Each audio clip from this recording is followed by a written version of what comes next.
Hello, everybody, and welcome back to another wrestling review show here on the Matt and John Make podcast channel.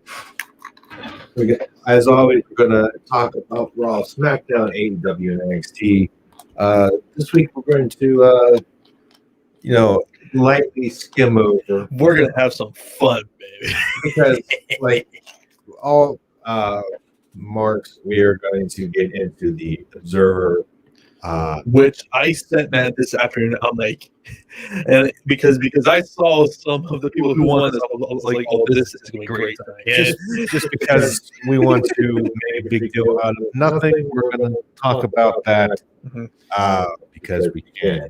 But anyway, so as usual, we'll get on with some SmackDown talk.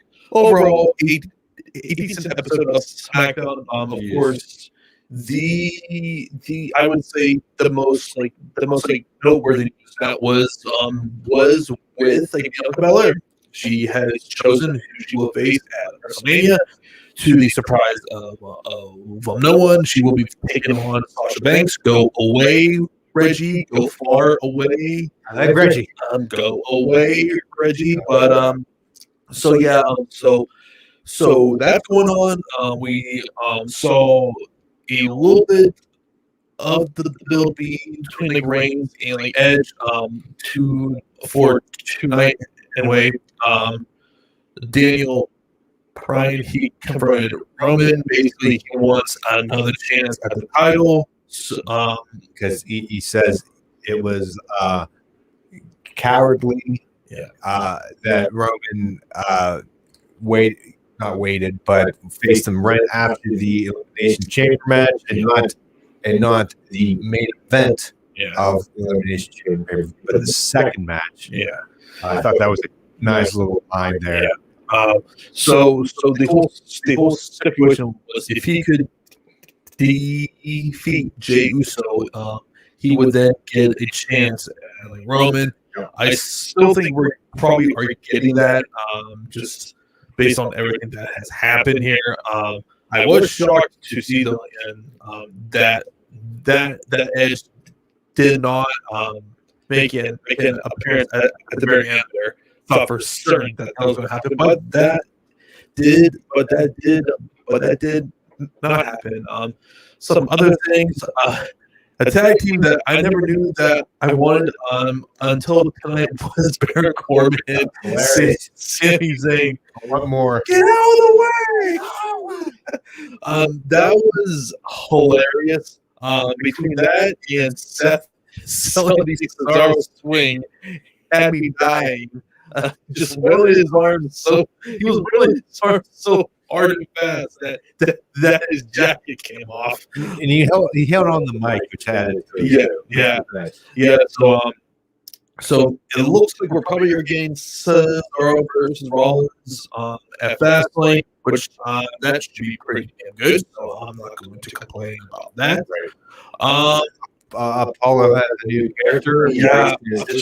My God, what difference, man! It's what happens when you go on SmackDown. Stuff happens. I mean, Jesus Christ! And finally, he wins the goddamn match.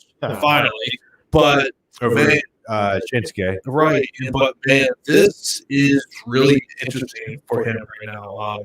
I'm really excited to see him get the chance because for the longest time he was just stuck in catering or just with this horrible gimmick that he had on the Raw with Titus and just he was constantly smiling. They did give him a little bit of a push there with the U.S. Championship with Lashley on her business.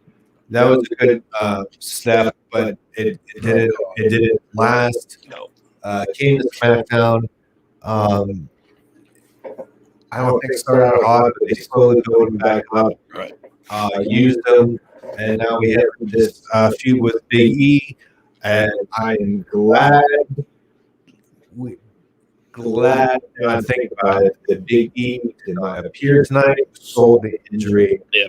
And I think it's pretty clear we're getting those two at Fastlane. I wouldn't even be angry if these two had had a like match out of the WrestleMania. Solid undercard.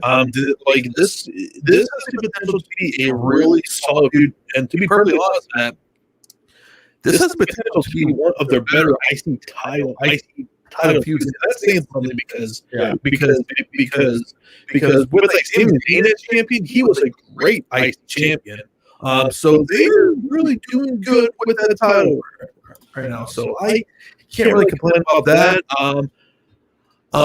We also had the continuation of like Otis and Gable as a heel tag team. Refreshing for Otis. Yeah. I think he needed it. I because he wasn't with the loss of what some could say was the hottest going on in SmackDown, particularly pre-Thunderdome SmackDown during the pandemic, was the Manny and Otis thing that a lot of people were enjoying. Once Manny went to Raw, that steam was that push kind of was over. He did that was the same time with Money in the Bank. That didn't go anywhere, obviously. It went to Miz. But I think this more serious, more what's the word I'm looking for? Aggressive.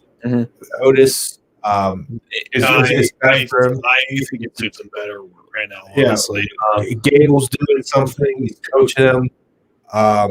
Even just like the little thing of it just going over and saying being Ray in the corner and Gable saying, "No, come over, don't get disqualified." Like little things like that. And I'll say this: it just seems like that everyone on the show has a certain role and fun and in a story going right. That's something for good or bad. You like it, you don't. Something on everybody on this show tonight. Something they've been doing something, or they're at least doing something. And hell, it's something. It's a very easy concept. See with the Street Profits, they are not currently feuding with anyone, but they're on TV. They're not right. catering. Right. No, they're not facing a combination of the tag champions for a month. Either one facing Bobby Roode, or they're earning their way with Sonya, and they're their way back. It's something so simple, but they never do it. Like, this is something we've been begging for. I'm like, guys, just throw these guys against other people and make that eventual rematch against Bobby Roode and Dolph somewhat interesting. Means somewhat more. Exactly. Then you can fill up between those two, and it's not like, oh, we faced each other 5,000, we beat you. I always hated we beat you, and then 1 week, and then next week or the 2 weeks down the road, we face you for the title and lose. And AKA how things are booked on Monday Night Raw. Which, speaking of them, I didn't watch it this week. I'm invoking the frog rule, which basically means as long as we have a frog WWE champion, I don't think it's going to be for long, John. It won't be, but I ain't watching. So basically, the most important thing that I gathered happened was we're getting a title match between Bob Lashley and versus the Miz Money. Can I say something objectively, and I mean it seriously? No. Well, fuck you. The Miz promo we got within the suit and everything, and being serious and not doing the taking a break from the usual hoo ha, and I'm calling it that with Morrison, was refreshing, and this is the Miz I like. Another thing too, Morrison needs to be in the freaking mid card. Yes, singles. Like, I mean, him and Riddle had another great match. Right. Riddle got the win. Just put him in the freaking mid card. Like, you need guys who are just going to be really good Him workers to put on really good matches. that match, I think it happened after this opening segment, if I'm not mistaken. Yes, was another fantastic, solid match. Riddle got the win. The champion won. I texted you the first half hour, not bad. The promo with Lashley. So like I said, the Miz promo, when he's serious like that, I know other things besides the point. That Miz in the suit with the championship, he looks the part. Mm-hmm. Is he the part? Other discussion for a different day. And then Bobby Lashley comes out with the white suit, MVP with him, looks like a badass. He looks like a champion. And that to me, like, it just, the time is Right. strike with the iron spot. Like, put that title onto him, because even if they decide, hey, like, he's going to win the title like WrestleMania, I'm fine with that. Just do not have him win it at Fastlane. Then pretty much he's going to hold it for like 2 weeks and then lose it. You know, I think he wins it next week for Miz, Mm-hmm. and then Drew comes back and like he what Lashley did at Elimination Chamber instead of Spear is going to be broken. Which honestly, You know, I'll say this: I'm not like overly excited about that WrestleMania match. However, it's the absolute best out of a pretty shitty situation. I'm all in on that because I didn't want him. I don't want another Lesnar match against Drew because that's going to be 5 minutes. Yeah. Lashley deserves it. It's about time. I think those two, 20 minutes, hard hitting. I think that's going to be a phenomenal match between those two. It's finally not Lesnar in a title match at a Mania. And hell, It's going to showcase both. I think both shine regardless of who wins or who loses. and here's something else to think about too, man. And say Lashley holds on to the title. Yeah. I think we can now finally start to realistically think, hey, Lashley versus Lesnar. It's the one match. That's the main reason why Bobby Lashley came back to the WWE, was to have a feud with Brock Lesnar. Like, I think that's a good SummerSlam. It absolutely. It's like honestly, this was the main match I went to see him when he came back, and I'm fine. I would rather. Wouldn't mind seeing this straightly on top, like not a title involved one-on-one. But if it was for the title and say Lashley had it, I want Lashley to retain. yeah, That would put Lashley over. I would want that too. Yeah. Now somehow I don't want if somehow Brock has the championship going into it somehow I got it. Mm-hmm. Lashley needs to win. Yeah, absolutely. Regardless. And two, it creates a main event that Raw desperately needs. And I'll give him this. I'll give Raw this. Lately Lashley has looked like $1 million. He's the only guy on that branch who has been booked consistently like a freaking monster. Yes. So he deserves this championship. Mhm. However long he has it. I could easily see this feud. It's a Drew does win Mania and has his moment. Kind of actual fan for cardboard. This feud can continue past this, and it probably will. I don't know. It's one of the situations. No matter what happens, I'm okay with At the very least, it's completely fresh. Yes. So I rather positive. Lashley deserves it. He's a monster. Let's see what else happens. Well, and something that cannot be said is, looks like we're probably getting Oscar versus Charlotte at WrestleMania. I had zero desire. Unless they throw Ripley in this match where she's announced to be on Raw. And that's my hope. My hope is I'll take that triple threat match. Yeah, I'll take that. Like, to me, Rhea needs to be in that match because, like, who gives a crap to see Charlotte versus Asuka again? There is zero interest, there is zero heat between them. And they clearly are starting that now because obviously with Lacey, she's now out of the picture since she is pregnant. So there was that.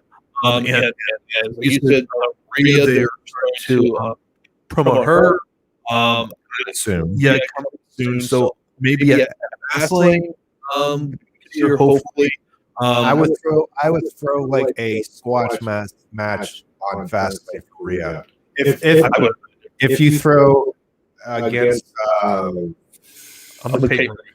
Sure, yeah. That's that's a good way to just show how dominant Rhea is again. Mm-hmm. If you add her to WrestleMania, they should. Same place last year, and that got taken away from her. Mm-hmm. If you do the triple threat, I think, have her and Charlotte pin Charlotte for the title. Asuka doesn't get pinned, loses the championship, protects Asuka. Charlotte at this point, I think Charlotte can lose and it's okay. Yes, it tells the story again of revenge. I think that's perfect. Rhea comes in and sneaks in and walks away champion. Yeah. Okay. So was there anything else? Just quick other stuff here. I'm going to go into her business. More specifically, Benjamin and Cedric went over to Lucha House Party. Look good there. Dean Priest win over Angel Garza. Gives him a win there. Randy apparently goes back. Some voodoo magic. Yeah, what the fuck was that? I kind of fell asleep during this. I missed it. Threw up the black goo. This Charlotte. Nia Baszler winning against Flair. I guess just walks out on Asuka. That separates them. Sheamus won. Everybody was praising this promo Charlotte to Flair backstage. Seemed very real. I kind of wanted to tell him that I woke up during this promo. I thought it was decent. Naomi and Lana get a win over Dana Brooke and Mandy Rose.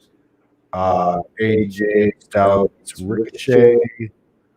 And Bobby Lashley beat Braun Strowman. I totally forgot how they threw this in. Yeah, I totally forgot. To throw it to be the number one contender for the Universal Championship at. You mean the like WWE Championship? Yeah, WWE one of them. Yes, my bad. For next week. So that was Raw. So like the first half hour, again with the opening promo with Lashley and Miz and the and Morrison and Riddle, I thought were the highlights for me in terms of quality of segments. I think it was a good start. Mm-hmm. And then yeah. But now on to exciting wrestling, which is every single Wednesday. AEW Dynamite. Definitely a much better show. Yeah, nothing amazing. No, but it was before last compared to like last week's show, which was a goddamn freak dumpster fire. This was a really good show. I felt. So I believe we kicked Moxley got a dominant win over Ryan Nemeth. Yep. Start good. Yep. Yeah, I expect nothing less. Yeah, and he cut a great promo. Right after that, I'm building up to his title rematch against Kenny in a exploding death match. I will reserve judgment. I'm not. I saw the one match. I never saw one before. And somebody posted this on Twitter. I think it was, I forget what promotion. It was Terry Funk. Again, I forget the Japanese guy I think it was over in Japan. The ending of the match, I think some would say it was too much. Like the ring didn't stuff on the side exploded, and the Japanese guy after the battle still went and dove on Funk to protect him. I was like, from what? Yeah. It depends on what they.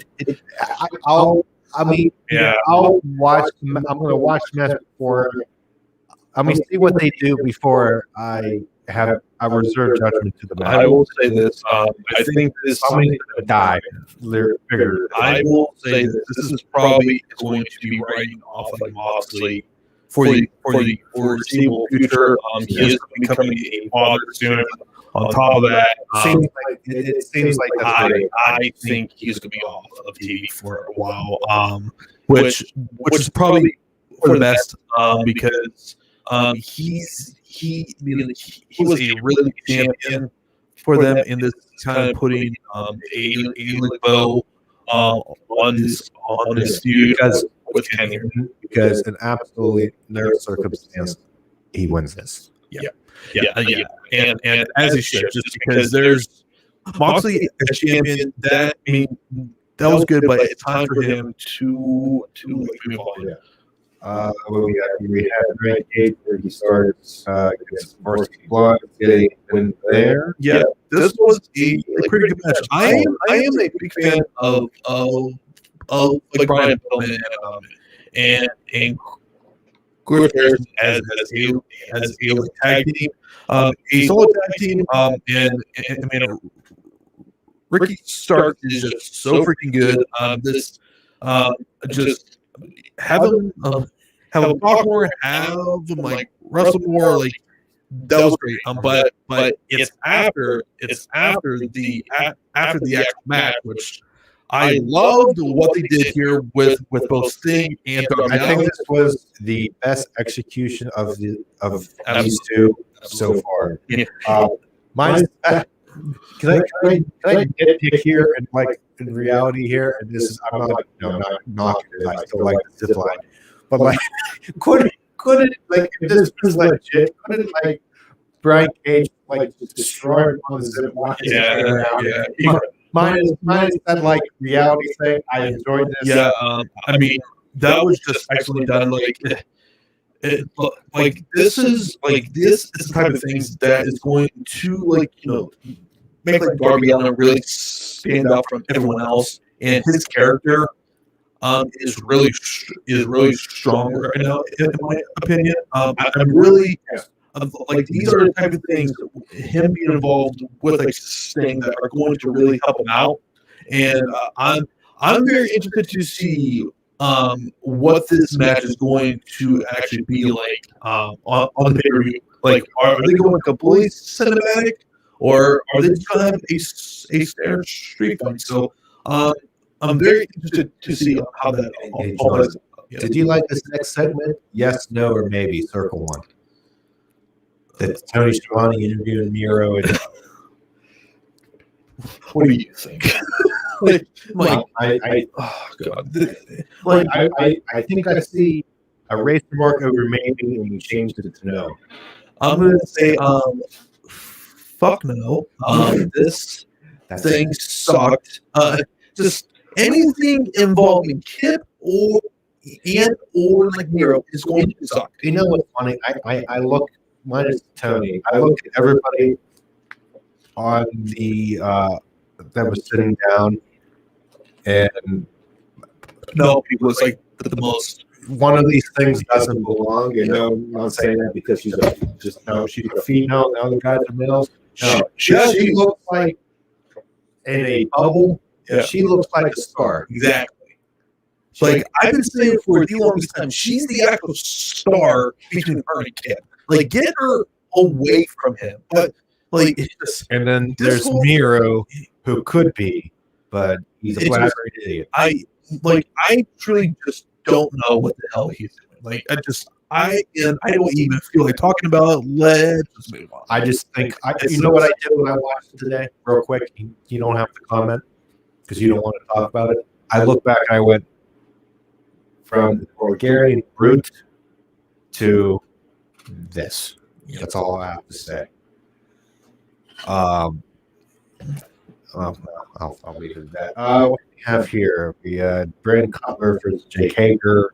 I guess probably just a enhancement. And this was more so building for MJF and Jericho versus Matt and Nick, which I will say, their dad, he sold.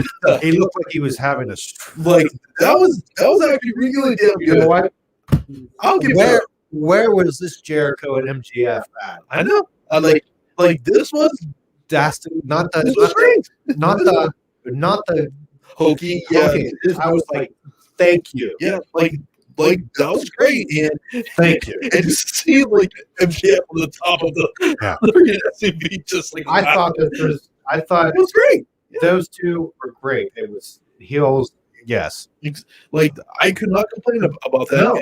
And I am very interested to see will we see Sammy at the pay-per-view, because from all indications that it's pretty clear Jericho is on the outs with him, so we'll see what happens there. Yeah.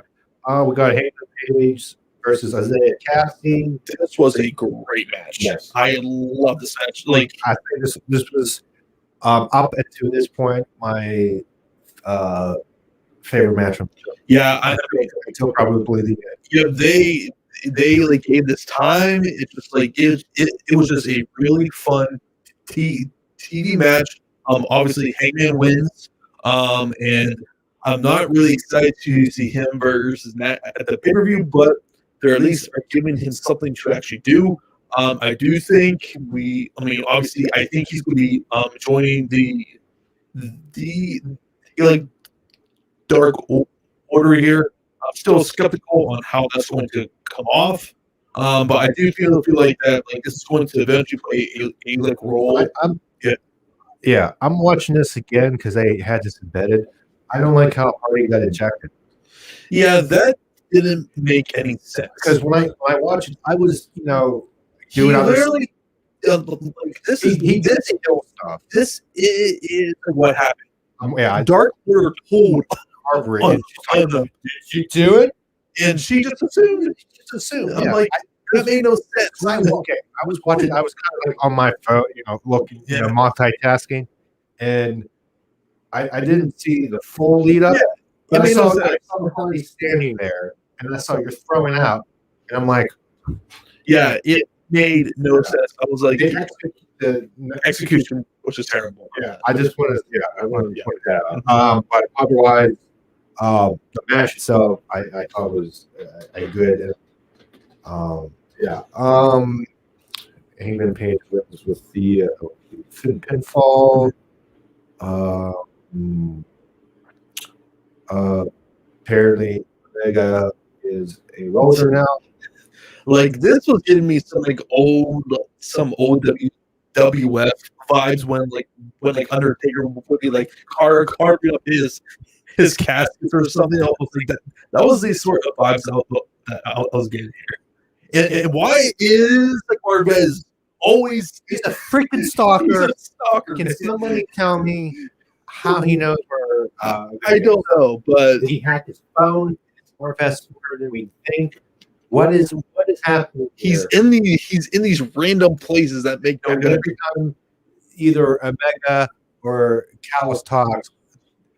Marquez has this shocked look, what, I can't believe you're doing this. Oh, God damn it. We had Britt Baker versus Nyla Rose. Nyla Rose wins. This was the only thing that really pissed me off on the show. Why is Britt Baker losing? Why is she losing? I'm torn. You know why? Because this is giving me a really bad feeling that they're freaking Riho is going to win this freaking tournament. Say that again, but next time don't. I don't know what that would you call it? Like it's just like what right? Yeah, and she is facing Riho on a Sunday special on Bleacher Report, and I swear, if she beats Thunder Rosa, I'm gonna fucking lose it next week. Like Thunder, there's no reason why Thunder Rosa should not win this tournament and win that title from Shida. Like enough with the over infatuation with the Joshi women. Japanese girl code. Like it's driving me insane. Like, why are they not focusing more on the current talent who are there every single week, such as Thunder Rosa and like Britt Baker? Oh, they have so many other girls who they don't even like use, and we're devoting half of the freaking bracket to women who haven't even been on the show in over a freaking year. Makes no goddamn sense. And some Japanese people that are not even signed technically. Exactly. And people help me if somebody from the Japanese side wins. Would we really be surprised at this point? This freaking division is just an absolute train wreck right now. Get the title on either Thunder Rosa or Britt Baker. Just if you want to advance this division, one of those two girls need to be champion. In a way, okay, first, I didn't care about this match because it's Nyla Rose, and Nyla Rose doesn't know anything. Besides the one title, she doesn't win anything. She's a poorly booked big woman. Yep. That should be dominating. And when she lost the burrito, it was over. Mm-hmm. So she won. I was like, oh, but yeah, she actually won something. And then at the other coin is Britt Baker, who just beat Thunder Rosa a few weeks ago. So why is she losing to Nyla Rose, who hasn't been on TV in forever? Is Vicky Guerrero is she doing something that she wasn't there? Or are they still a thing? I have no idea. Anyways, okay, announcement next week. Shaq and Jade versus Cody and FTR Holly against Jurassic Express. And Holly is going to be coming out of retirement. Is going to be wrestling. Sell the market. Or I'm going to rage. Chris Jericho and GF have a press conference. Big Show or Paul Wright makes his first appearance. Dark Order versus Matt Hardy, Private Party, TH2.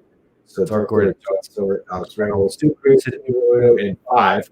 Doesn't have a name. Sorry, that's the thing. Then 10 versus Max Caster with Anthony Bowens, face of the Revolution Ladder match qualifier. The finals of the AEW Women's Title Elimination Tournament, which could be good or bad depending on how John feels after Sunday. I mean, hell, if it's going to be Nyla versus Thunder Rosa, I'm not going to have any complaints about that. Just Riho far away. Riho go away. Then new matches announced: Revolution Tag Team, Casino Battle Royal, Kip Sabian and Hero versus Orange Cassidy and Chuck Taylor. Go to AEW tickets for that. Then main event, Lance Archer versus Ray Phoenix, face of the Revolution ladder match, qualifying match with the winner. Thank God, Lance Archer, in my opinion. That was a given, but this was a awesome match. I'm like Ray Phoenix. Just anything he's going to be involved in has my undivided attention. He's been killing it. The last few months here is really, I feel like is really standing out. To be perfectly honest with you, and the more times they put him with a Archer, a Kenny, a Pac, or whomever, he's gonna shine. So as I said, a really solid show, a much better show.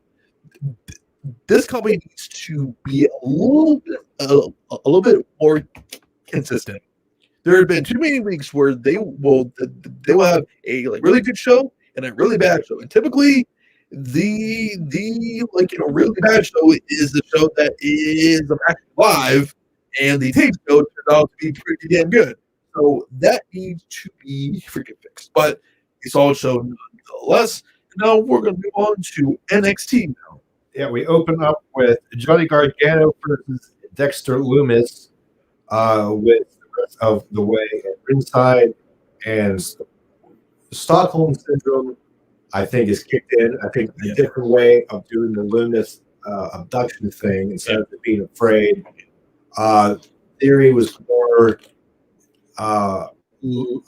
lenient, sympathetic. Sympathetic is a good word. Didn't want to use the chair on Dexter Lumis to help Johnny, and Indy was infatuated with backstage because he's kind of hot. Oh, and yeah, they were like the most disappointing parents I've ever seen. And like Johnny's like, therapy. You guys are going into therapy, so which is going to be interesting and funny.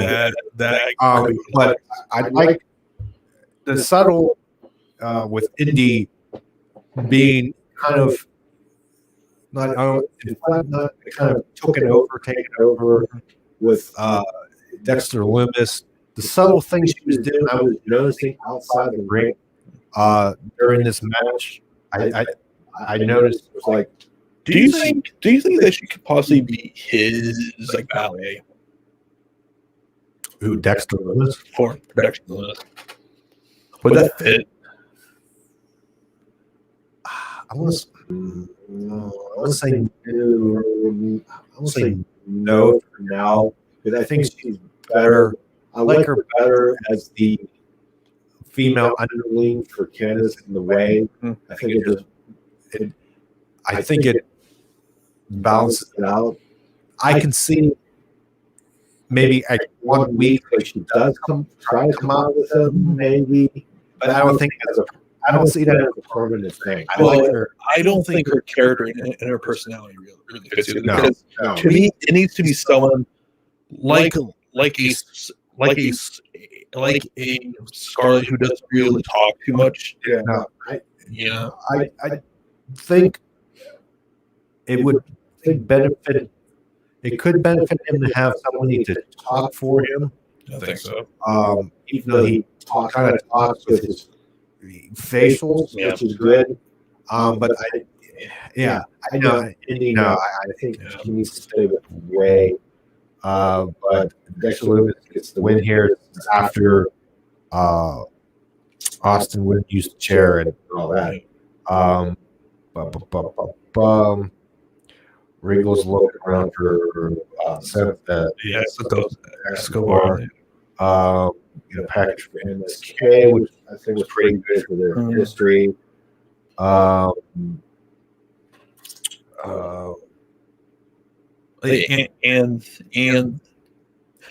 Chris MSK from behind. Technically, I don't know if it's storylines. They're injured. Somebody's injured. I don't know. I saw that. I wonder if that's why they probably took them out then. I would maybe. I thought it was like a broken arm, or I don't know. We'll find out. Then we had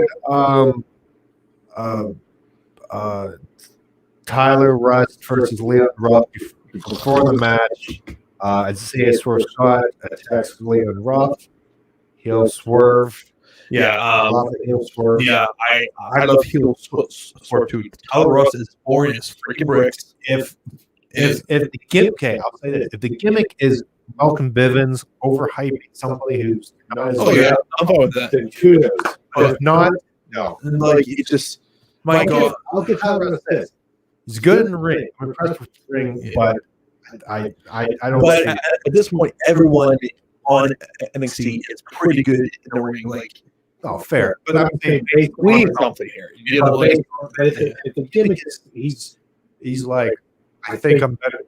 I think I'm not as good as you think I am, but I'm getting them. But a heel swerve and it looked like he's completely out of the cruiserweight.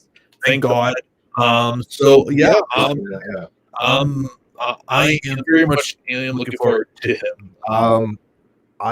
my next pick, if they book her right, and she looks like she can kick my ass and our ass, Zoe Stark. Yeah, I think I said you give her a character. I think you got another star in NXT. and the fact that they're putting her in the ring with like Io already says what they already think about her. So, yeah, and I'll say this: I like her more than like Shotzi right now. That's for sure. So, yeah, I mean, just that, and this is more evidence to why those women tag titles. They have so many women down there.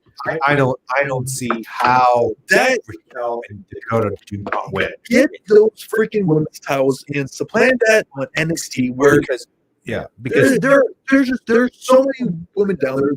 They can't all possibly be in. I think we have enough for a decent tag division. Oh, they could do 3, 4, 5 tag teams down there. That's and how they just signed Taya Valkyrie, right? They signed a couple of other two. They have the depth. It's the most deepest women's roster in the world right now. So like, there's no find me another example to beat it. You can't. No, it doesn't exist. And for a bit, you could probably say people would argue a time ago Impact, but that has changed. This was last year. Or even 2 years. Yeah, when they still had like Tessa and Taya and you can make an argument, right? But no, like it just NXT is where if you want to see a woman really shine, you got NXT. Yeah, AEW. You see how NXT features them? Yeah, you see. This is how you feature a woman's here. Actually giving them time in their matches and devoting storylines to them, and not just putting them at the end of the show. You know, when obviously Stark was going to win, but look good. Then Tony comes out and tells. Isn't he or like?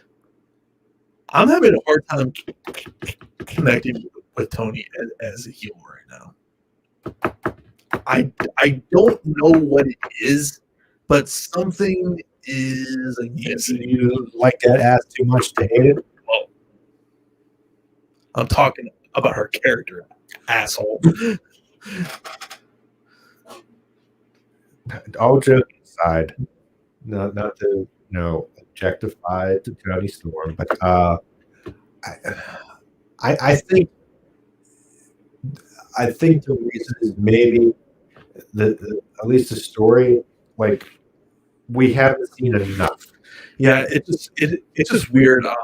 I guess I'm still trying to get used to her as a heel. It's just weird for me. Yeah, I can see it. Yeah, it's just it's like something is missing that for me at least. So I don't know what it is, but yeah, just we'll see. Xia Li destroys Casey enough the referee stopped the match. Is it bad that I view Casey and Kaden as complete heels? No, I kind of it's just like I kind of enjoy them seeing them. I don't know what it is, but it's like the way that they portray themselves. Like this comes. It's so. It's like your friends who, or not even friends, people you know who talk a lot of crap but can't back it up. Right? Yeah, that's exactly what it is. You're happy to see it, Phil, that evil side of you. Yeah, and then I think Kaden tried confronting the freaking high priest or whoever there, the higher power. Yeah, the higher power there, and then eventually Xia Li just kicks the shit out of Casey. That was great. Oh, that was good. That kid is nasty. Yeah. Okay. Yeah, that's that.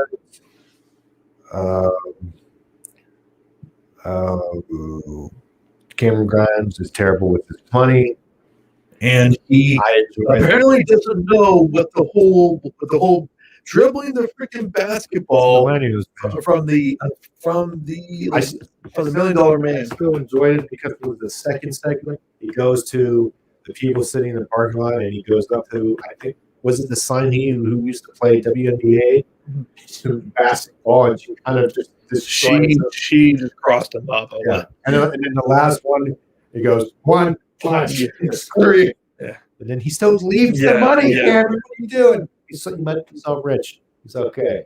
But I still, I enjoyed his camera going to someone with a different personality. It's different. It's like Gertz. Gertz. God. It's Gertz. It's Gertz. It's Gertz. I'm looking at Gertz. Okay. We had Grizzlies Young Veterans versus Kelly Dean and Jake Maverick. GYV, I call him for short, get the win there. The more interesting thing was what happened in the back when we saw Killing Dane and Alexander Wolf confront each other, and he was like, "You used to be a monster," and then he shook his head, and then he left.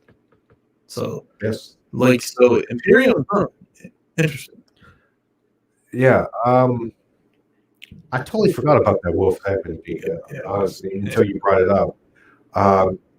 These Imperiums, they ain't coming back real quick, but it's slowly. Yeah, I can't wait. I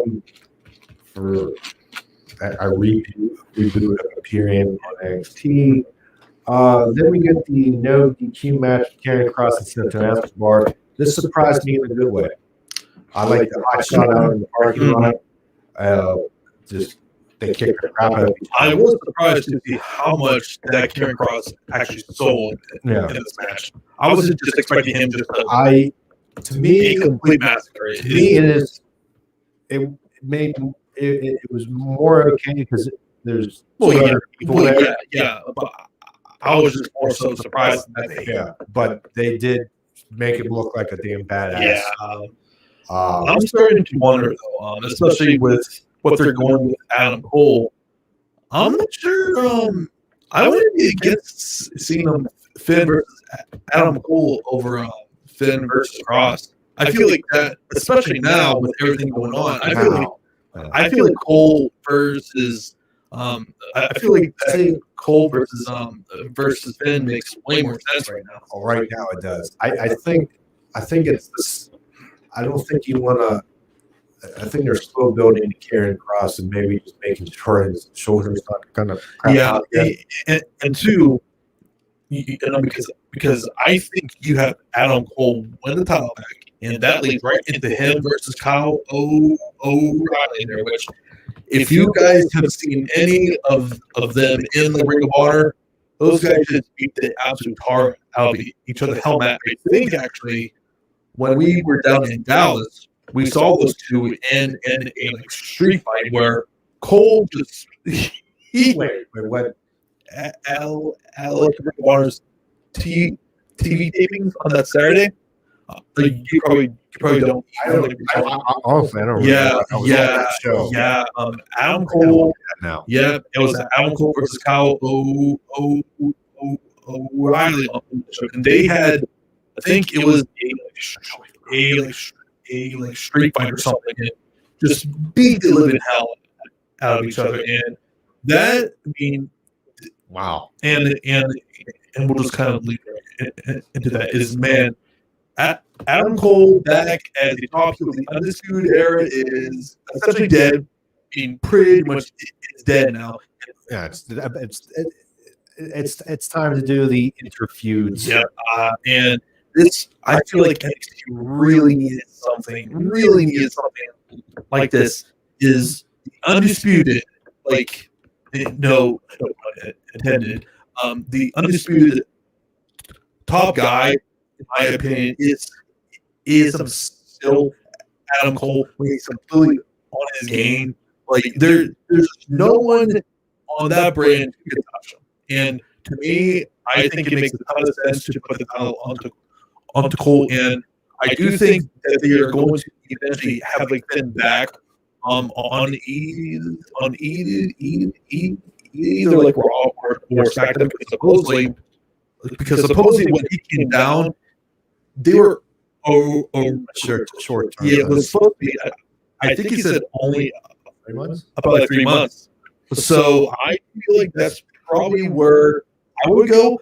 I'm not sure if they're going to do that because I do wonder what that's going to leave for Karrion Kross then. Because does that mean that he might just get called up then? Which, honestly, why not? You know, because there's nothing that he can really do right now outside of like winning the title again, where you have everything involved with Adam Cole, Finn Balor, and Kyle O'Reilly from the Undisputed Era. It just that seems to make so much more sense right now. Roman. I think we talked about this. Let's see Roman and Karrion Kross. Hell, eventually, I want to see. Now, I want to see Roman versus Damian Priest. That right there. Yes, please. So yeah. Karrion Kross, Drew. Yep. Karrion Kross and Drew. So Karrion Kross, Lashley. Oh, a lot of matches there, but a very solid NXT show. Good ending with the double cross on Roddy with the low blow. Yeah. Yeah. Stupid Roddy. And now for the most anticipated part of the podcast, right, Matt? It's the Wrestling Observer Award winner. This year more so than ever. People got upset. Yeah. Which one do we start? Okay, so I'll find it. Wrestler of the Year. Okay, let me go. It was named Jon Moxley, which honestly I was perfectly fine with that. Didn't really have any argument about that. He was a solid champion. Had some really good Like that one in the picture you sent me. Huh? Oh, should be. It's on one of them, or it should be, unless it didn't say that. Okay, but here I have written down, or you can just go on like. Okay. Oh, well, what's the run it down? Okay. So Wrestler of the Year is Jon Moxley. Most outstanding. What's wait, did they have? They didn't have the number like the. Oh no! I just like jot it down. Okay, here I'll. Oh, you don't have. No, here. I'm curious. Okay. I'm curious to see. Okay, yeah, sure. So Wrestling Observer Awards.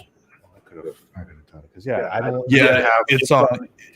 It's on. Like, so yeah, they have it right here. Yep, I got it. Let me just look. Let me just get out myself. The hell. Okay, so here we go. So the Wrestler of the Year, number 1 was Jon Moxley. Number 2 was Kenny Omega. Number 3 was Tetsuya Naito from New Japan Pro Wrestling. Number 4, Kota Ibushi, who was in the Cruiserweight class. Drew McIntyre. Bailey. I have no idea who this go. Suzuki or whoever it is. Roman Reigns. You want Chris Jericho? Roman is far too low on this list. First of all, 2020. Yeah, it should be. Like I like Bailey, but she should not have been above him. And why Drew is above? Why number 2 is above Roman Reigns? I think the 20 just goes strictly 2020. The Rumble win, Reading the Mania, because I think this is because when do Reigns come back? So right before SummerSlam, yeah. Like right. I'm not. I guess just look at 20. If you don't think recently, I'm okay with Drew being above him. Yeah. I don't know. I could. Bailey didn't have a good year. I mean, but there's nobody on this list, and I look, and especially like probably the New Japan people that I'm not familiar with, that I can't argue. Same here. I don't know. Like for us guys, we're just being judging strictly WWE and AEW. Yeah. So like I feel like Drew should be. I don't know about Drew. I think he did have a good year, but I think Drew. I don't know if he could rival the. I'm not upset. You could, if anybody has a different opinion, like Drew number one. I don't think Omega would be number one. Just this whole the 2020, like now, if it was like a small like monthly, like last recently, you can make Omega, but it's not recently. You can make it. I think if somebody said, "No, Drew should be like 2 or something," I'm not gonna like not look at you the wrong way. Like nothing about this list, like is like absolutely awesome. So. Most outstanding wrestler number one is Kenny Omega, which I think is just strictly in ring is the criteria. I don't know about that. But then again, all these are Japanese. I don't know how anybody else is not. New Japan, and even like an NXT is not on this list. I mean, if we're being honest, no one in NXT I feel had like a superb, insane great year. I don't know. I don't know if Mega being number one to be honest in my opinion. Well, I think his match alone at Revolution with him and Hangman versus and Nick trumped a lot of the matches. Not to mention not to mention, I think him versus Pac happened in 2022 on Dynamite, which, by the way, that was one of the is still, I believe, AEW's best singles match that they've had since like on TV. So, tag team of the year. Yeah, I definitely disagree with this. To me, Kenny and Hangman should be number one. Pucks, I'm sorry, but they have been largely average. Hell, I would take FTR over them. Yeah, they are a really good tag team. To me, yeah, like they are. No. Best friends on this list is invalid. I'm over Santana Ortiz. I know it didn't have the best 2020. Bobby Fish Conway. Fuck this list. No. Invalid. This is the best fucking friends. These fucking serious. So best interview. I'm not going to argue. Eddie Kingston. Jericho, Taz. That's a pretty solid list right there. Best on interviews. The fact that freaking Pat McAfee is on that list says a lot. I can't argue anything on this list. No. Promotion of the is AEW. Number 2 is New Japan. Number 3, WWE. 4, Stardom. The like UFC is like number 5. Yeah, bullshit. Like, yeah, I'm like you know, for me, AEW is the one. UFC is clearly 2 for me because I'm completely just pretty much. I watch every single card of theirs, even if it's not like loaded. So that is clear. It's clearly like number 2. But man, and like they're down there is like a Ring of Honor, like all the way down at 9 there. AEW Mark's voting for this. I don't know the emotion of it.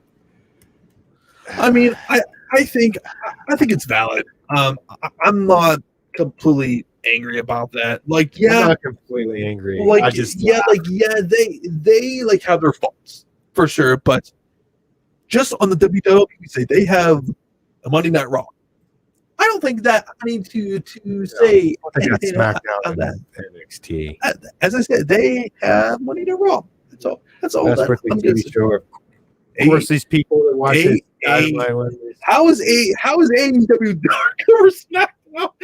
How's being the elite over any other wrestling show? People who feel you guys are fucking idiots. I'm sorry. You're allowed to have your stupid opinion on Mosley. At least you know what? I'll give him good thing. At least SmackDown's on here, top 5. Being the elite, that's not even a wrestling show. The house dark of SmackDown. All right, so match. At least people gave NXT UK fucking credit. I'll give them that match of the year and Young Bucks. Yeah, I can't. I don't know. Kenny and Hangman versus that. And nope, you have fuck this list. You have Stadium Stampede list. No, the list was invalid. I'm sorry. So Matt, as we know, he hates fun. No. Fun. So I do not hate fun. I hate stupid nonsense. Stadium. You know, if we're being completely honest, Stadium Stampede should be like number 1. Go fuck yourself. No. All right.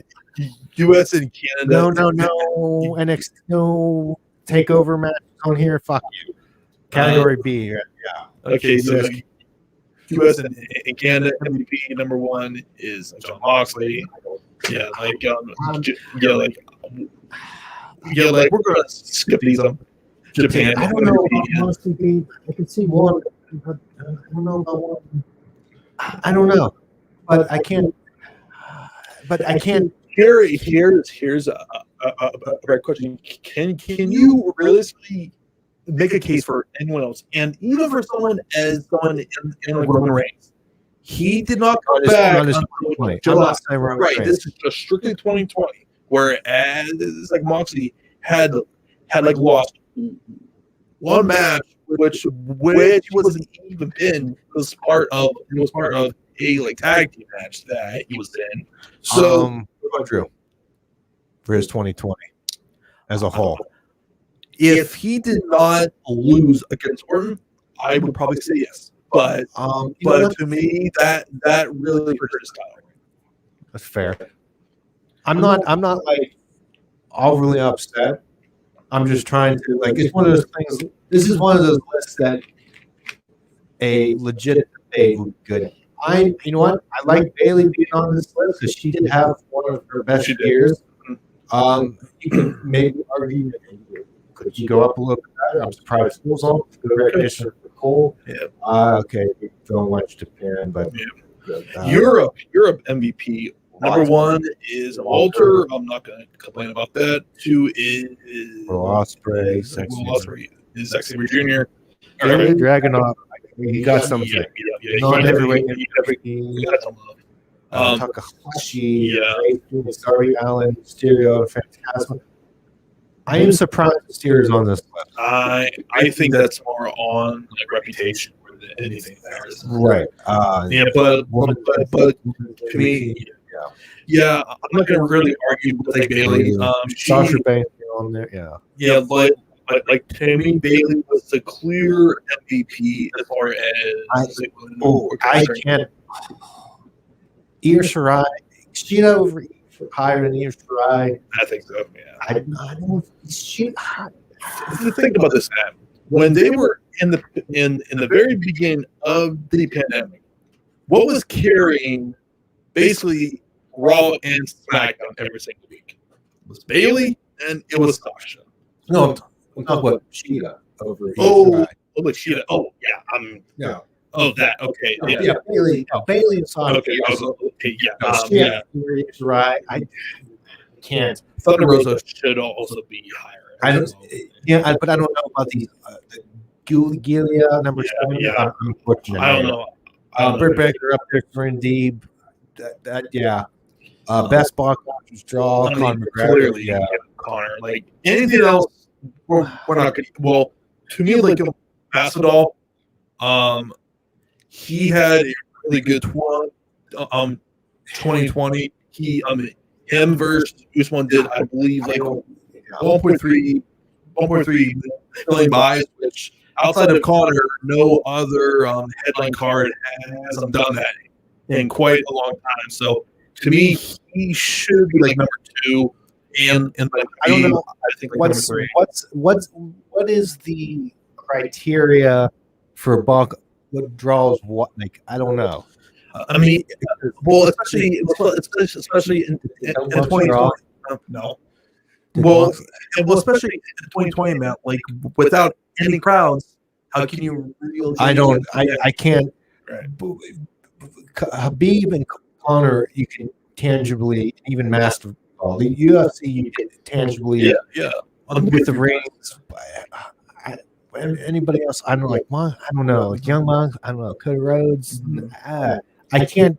No, I can't definitely argue anything because who drew money? Feud of the year. I don't. Number one is John Moxley with that being number one.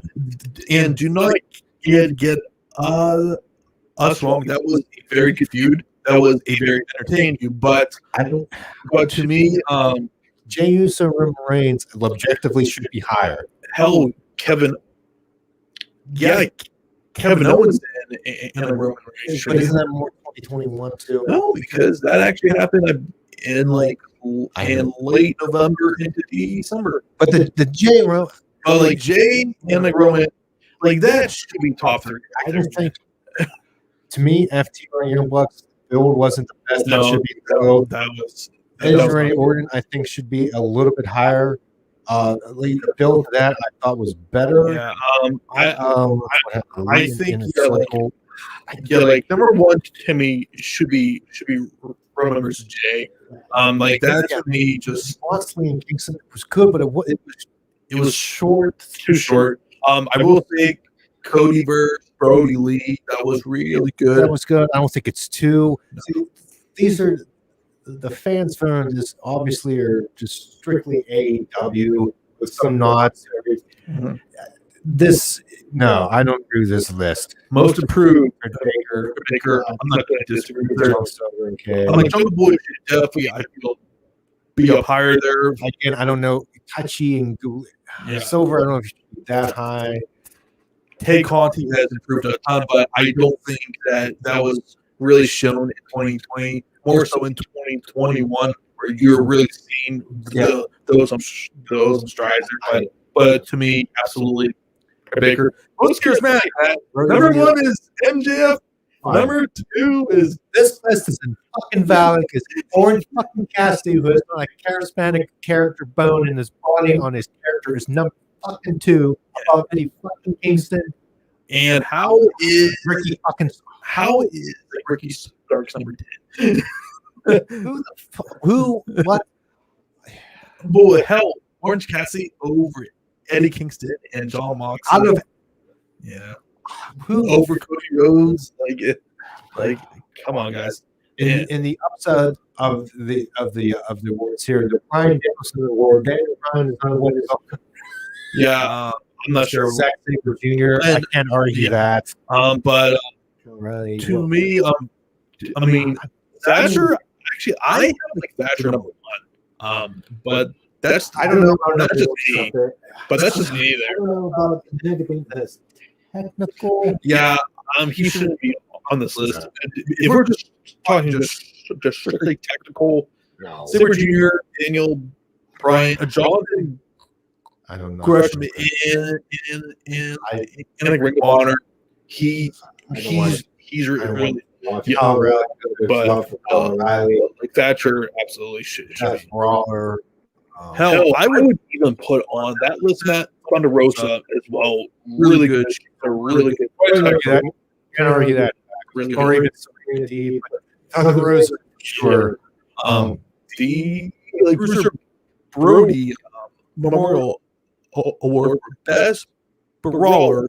One is John Moxley. I'm not going to argue that. Brody Lee, absolutely. Eddie Kingston, Walter. I can't really argue. You can make cases for anybody, but this is not a crap list. Best high flying Freaks. I'm not going to argue that. Ospreay, Nick Jackson, Bucks are on there. And some Hellraiser on there again. But I think it's more like a reputation. Most overrated. Number 1 is Bray. I don't agree with Bray Wyatt being number 1 to me should be Matt and Nick Jackson of the Young Bucks.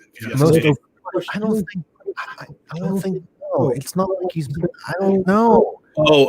Okay. Most push. I don't think Charlotte Flair.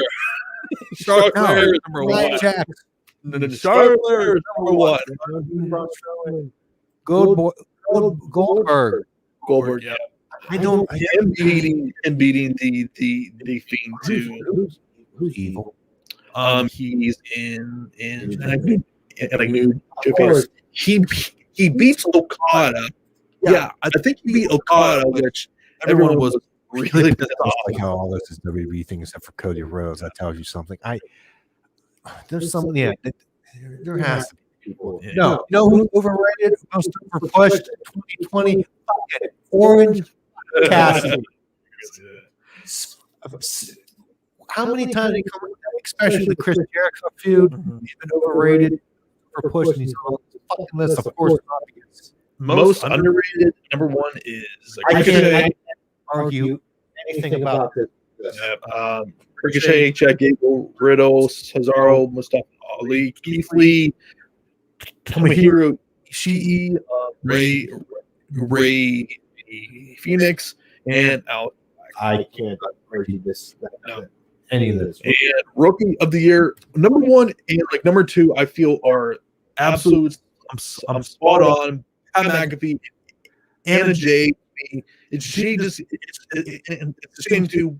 Or she's getting shoulder surgery to be out for 6 to yeah, good. but like, clearly number one slam dunk without a doubt. I'm like Pat McAfee. I don't think anyone is going to argue that. I'm like a Will Hobbs on there with the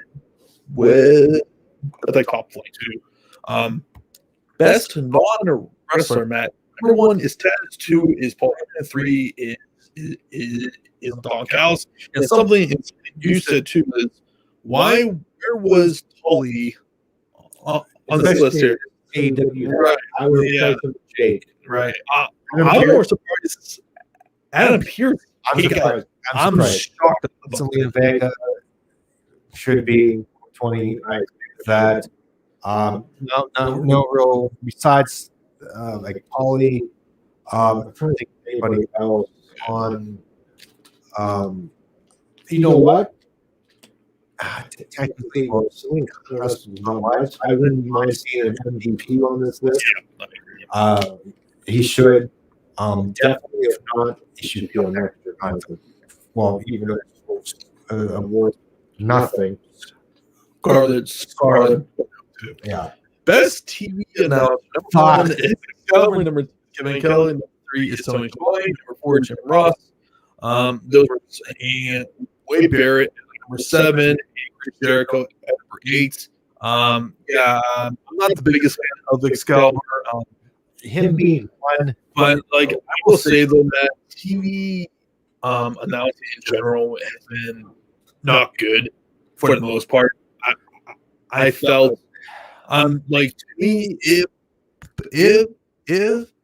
like Morrow was still active, he's the clear number 1 slam dunk without a doubt. I don't agree with the worst television announcers. Okay, you have Michael Cole, Corey Graves, Beth Phoenix, JR, Josh Matthews should absolutely be number 1 on that list. It should be horrible. Josh Matthews, you get Rain, Phillips, Brian Saxon, the top off, whatever. Okay, I'm going to be honest. People crap on Michael Cole. Since he used to Smackdown with Corey Graves, he hasn't been that bad. He's actually, compared to, love Tom Phillips, that 3-team with him, Brian, compared to Michael Cole and Corey Graves, I'm like Vic Chilton on NXT. He shouldn't be on first. Yeah. To me, Vic is done way better in NXT. And if anything, he's guilty of not being Morrow. Like that. Yeah. That's what he's guilty. I'm sorry. I know what how many years ago you can say Michael Cole. He's not that bad right now. But Corey Graves, I'm sorry, I don't agree with that. Best major wrestling show. Number 1 is AEW Revolution. Yeah, pretty much all these are AEW or New Japan, except for number 8 with the Royal Rumble. But I will throw in an honorable mention here, Matt. The AEW Brody Lee show, I feel absolutely should be on this list. Number 4. Oh wow, I completely missed that there. Honestly, I think I would probably put that like number 1 just because of what it actually has. I still think Takeover should be on the list. Oh, who the fuck am I? Wrestling so Yeah. Okay. I don't know. WrestleMania No, it wasn't. Money in the Bank. I maybe with stuff. And there was not a single Monday Night Raw there. Sorry. Like but then again, the last one, but it's a tribute show. It's still Survivor. See, AEW All Out was horrible. There's a lot of what happened to Survivor Series. I know. There's a lot of these interviews. I forget what happened. I'm like Lana. Okay. She became this. TLC. What happened? See, all these. There's a lot of these I forget anymore, so I can't say. But WrestleMania, no. Yeah. Best wrestling maneuver. Kenny Omega's One Winged Angel. And Kenny Omega and Adam Page's finishing. Of course. The paradigm shift from Moxley just the DDT. Is that when it's like he lifts people up with it now, so it's. I don't think it should be that high compared to the rest of the stuff. I don't think it should be that high. RKO should still be on this list. There's a lot. There's more. Like Drew McIntyre's on Claymore. That should absolutely be on here. Yeah. What else do I not know? The Ibushi thing, I'm not familiar with that. Yeah. Ospreay, New Japan, I'm not. Coffin Drop. Hawks. Black Eric Hiro. The Suzuki's, I'm not familiar with. Takaki or Bomber, I'm not familiar with, so I can't say otherwise. I mean, Angel, you can argue. I mean, it's a nice looking move, obviously. And that no one kicks out.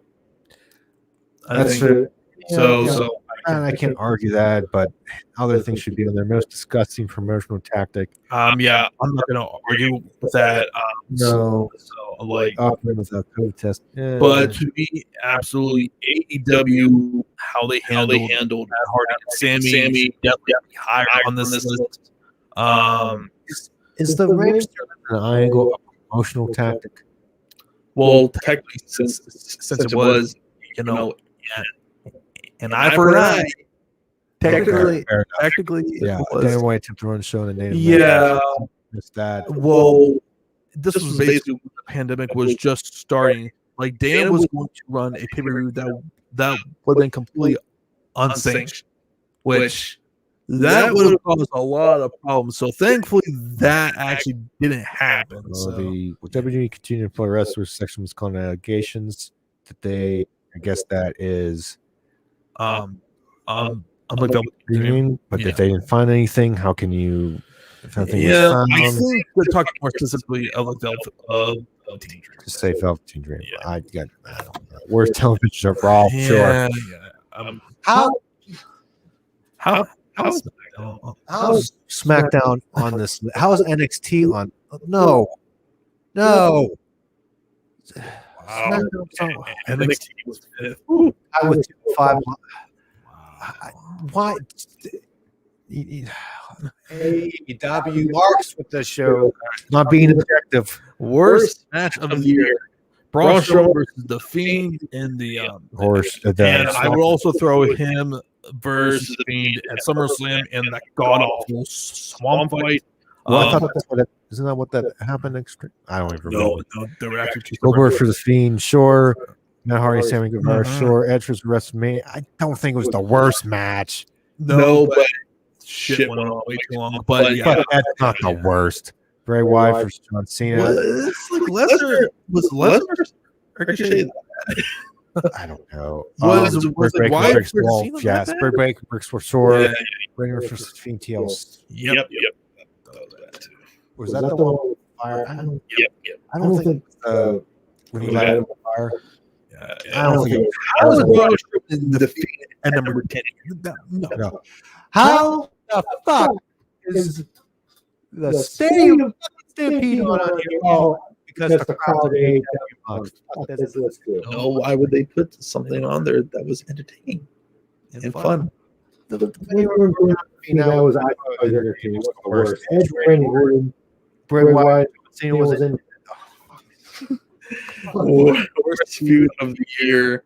Braun Strowman and Bray Wyatt. I'll argue Bray Wyatt. No, it should not be number one. Number one, you can either. Oh, this is not on the list. Well, shut up. Oh, it's on the list. Never mind. Number 9. You know what should be on it? Retribution versus WWE. Absolutely. Lana, Jax. Sure. Bray Wyatt for Orton. I don't think it should be that high. You can argue stuff. Sure. Jeff Hardy. Sure. Matt Hardy. Sure. Braun. I don't think Braun. It's not number 1. Worst promotion of the number 1 is WWE, number 2 Impact Wrestling, number 3 Ring of Honor, or MLW, number 5. Everybody on, of course. Everybody but AEW fuckers. Best Booker, number 1 is Tony Khan. Bullshit. No. Uncle Tony. No. As a booker, no. Can promoter? Sure. I'm not going to have problems with it. But a booker, we just no. Booking the show. Somebody no. Promoter number 1 is Tony Khan. Number 2 is Dana White, and Vince McMahon is. I think Dana White should be 1. Yeah. I agree. Best gimmick number 1 is our one, Orange Cassidy. Number 2 is Brody. Number 3 is Ray. Number 4 is number 5 is Darby Allin. To me, Brody number 1, even though he isn't a gimmick, it's real life, and that would be our tribal chief. Should start best gimmick F off at 2020. Orange Cassidy, definitely F off. Take your fist, shine it real nice, and stick it up your ass. Worse. No. How can you say that's being the Fiend and say it's overrated? You're inconsistent as hell. MGF 2020 should be higher as than Kenny Omega at that point in 2020, in my opinion. Now you can make an argument. And okay, Roman Reigns, Orange best gimmick, Orange Cassidy. And worst gimmick, number 1 is the Fiend. The best. Number 2 is Retribution. Number 3 is No. Fiend is not the worst. At least it's something different. Retribution, sure. Absolutely. Alexis Bliss, fuck off. Okay, so like old right. Seth Rollins, sure. Okay, you could be on the list. Dexter Lewis, yeah, fuck off. King Corbin, sure. Anna, sure. Miro, absolutely. But we're just gonna skip. We're just gonna skip it like I don't read. But also, Young Bucks is the best pro wrestling. Number 1, yeah. Number 1 professional wrestling documentary, Dark Side of Absolutely. Can't argue any of this. You also had number 3 with the Undertaker's last ride. Number 4, Dark Side of the Ring of Adam. Yeah. I'll go. Number 5, You Cannot Kill Dave. And I actually haven't seen that yet, but like 6 Edge, really good side. The Ring. Pretty much all of those are going to be great. We wrote the full gear. Yeah. I didn't watch number 8, Dark Side of the Ring. I can't argue any of that. No, I can't do this. Somebody, let's go to Reddit comments, shall we? Here. Yeah. What was wrong? WrestleMania Night 2, these others whack. John Moxley punches like a girl, best brawler, half an emoji. Beanie over fucking SmackDown class clown ass of sports. Oh, no way, shape, or form is Moxley or Jericho bigger box office draw in pro wrestling than Roman Reigns. Yeah. Congrats to AEW for winning all the AEW awards. Not all the AEW credits. For sure. But yeah, that was the Observer Awards. Daniel Bryan can't even win the Bryan Danielson Award. Yeah, it's just yeah. Which that was just pissing off a whole bunch of people, but such as the case. But I think this is a good spot for us to end this. I'm scared. Okay. Yeah. So you guys, thank you for tuning in. Headphones. I had to release the stress. Yes. So, guys, on episode 80 of the podcast is dropping tomorrow. I'm talking one of the NFL. Episode 7. Episode 7. The 8 reaction will be next week. Yeah.